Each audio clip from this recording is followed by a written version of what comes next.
یہ بیچ کا راستہ ہے مسلک اعلی حضرت کہ نماز بھی ہوگی نیاز بھی ہوگی جلوس محمدی بھی نکلے گا حج و زکات بھی ادا کیے جائیں گے فرض بھی ادا ہوگا نفل بھی ادا ہوگا سیدھا راستہ جنت الفردوس لے کے چلا کیا بات ہے بہت اچھے یہ ہے مسلک اعتدال یہ ہے مسلک اعلی حضرت ادھر گئے تو جہنم ادھر گئے تو جہنم جو لوہبان لے کے اگربتی لے کے چادر لے کے پھول لے کے گاگر لے کے جلوس محمدی لے کے لائٹنگ لے کے لنگر غوثیہ لے کے بیٹھا ہے نماز نہیں پڑھتا وہ جہنم کیونکہ قیامت کے دن سب سے پہلا سوال نماز کا ہوگا سب پوچھا سارے علماء کرام سے ترمذی کے حدیث میں آیا ان اول ما يحاسب به العبد یوم القیامت الصلاۃ قیامت کے دن سب سے پہلا سوال نماز کا ہوگا حج سب پر فرض نہیں نماز سب پر فرض ہے زکات سب پر فرض نہیں نماز سب پہ فرض ہے صدقہ فطر سب پر واجب نہیں نماز سب پر فرض ہے قربانی سب پر واجب نہیں نماز سب پر فرض ہے جو فرض ہے وہ پڑھتے نہیں اب مدینہ جانے کے لیے لالائی تھی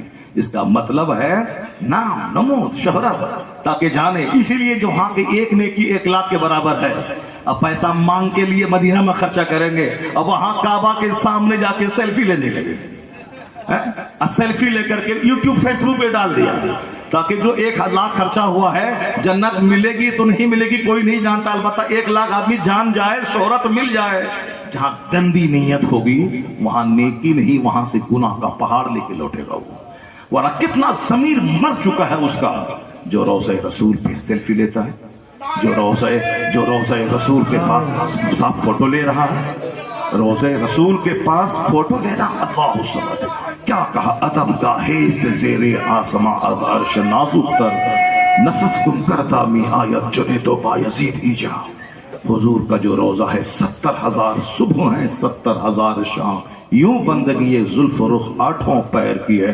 70,000 فرشتے صبح 70,000 فرشتے شام آتے ہیں جنید بغدادی جیسے بزرگوں کے سردار سانس روک کر حاضری دیتے ہیں تاکہ سانس چلنے کی آواز حضور کے کان تک نہ پہنچے اب وہاں یہ بدتمیز بےہودہ سیلفی لے رہا ہے وہاں پہنچ کر کے اپنی بیوی کو فون کر کے بولتا ہے کہ تم سلام پیش کرو حضور کو ہم جالی کے سامنے کھڑے ہیں ایک بےہودہ جب تم مدینہ پہنچ کر کے فیض سے محروم ہے تو تیری بیوی انڈیا سے کیا سلام پیش کرے گی جب تم مدینہ پہنچ کے فیض سے محروم ہے کیا اپنی بیوی کو کہتا ہے کہ وہاں سے تو ویڈیو کالنگ کر کے تم سلام پیش کرو تم تو پہلے ادب سیکھو وہاں مدینے کی گلیوں کا ادب وہاں کے کتے کا ادب وہاں کے کانٹوں کا ادب وہاں کی مٹی کا ادب اب وہاں صاحب خوب گھوم رہے ہیں مستیاں کر رہے ہیں وہاں نماز چھوڑ رہے ہیں اور صاحب ہم عمرہ کر کے چلے آیا ہم حج کر کے چلے آئس کریم کھا کے چلے آئے حج کر کے چلے آئے پاکیزہ کمائی سے پاکیزہ نیت سے جو جائے گا وہاں سے لوٹ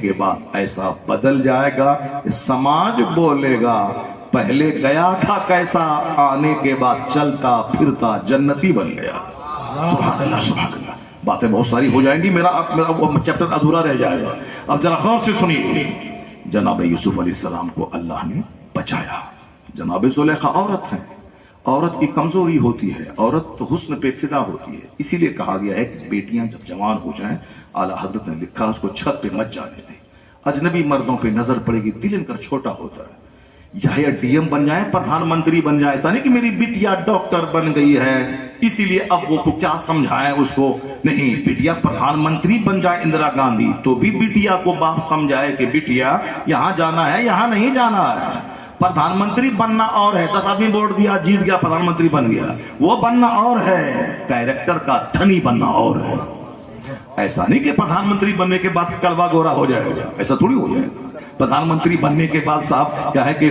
ایک آدمی ناٹا ہے وہ لمبا ہو جائے گا نہیں وہ پردھان منتری بننا اور ہے ڈی ایم بننا اور ہے صاحب انجینئر بننا اور ہے پروفیسر بننا اور ہے میکینک بننا اور ہے باقی کیریکٹر اور ہے عورت کمزور پیدا ہو گئی ہے کمزور ہے اس کے چہرے پہ داڑھی کے بال نہیں ہے داڑھی اس لیے نہیں ہے کہ چونکہ اس کا جسم لطیف ہے کمزور ہے عورتوں کے بال لمبے ہیں کیونکہ وہ جسم لطیف ہے وہ اس کے لیے ریشم جائز ہے کیونکہ وہ مردوں کے لیے پیدا ہوگی ان کے لیے سونا چاندی پہننا جائز ہے کیونکہ زیور ڈیکوریشن اور صاحب سجاوٹ زینت اور صاحب اس کے لیے زیورات اس کے لیے خوبصورتی حاصل کرنا یہ سب جائز ہے مرد کے لیے سونا پہننا حرام ہے مرد کے لیے ریشم پہننا حرام ہے اور مرد چونکہ ریشم پہن کے گھر میں بیٹھے گا گڑیا بن کر نہیں مرد تو کمانے کے لیے پیدا ہوا ہے مرد ہوائی جہاز اڑانے کے لیے پیدا ہوا ہے مرد سمندر میں غوطہ لگا کے میرین انجینئر بن کے 3 مہینے سمندر میں رہنے کے لیے پیدا ہوا مرد 5-5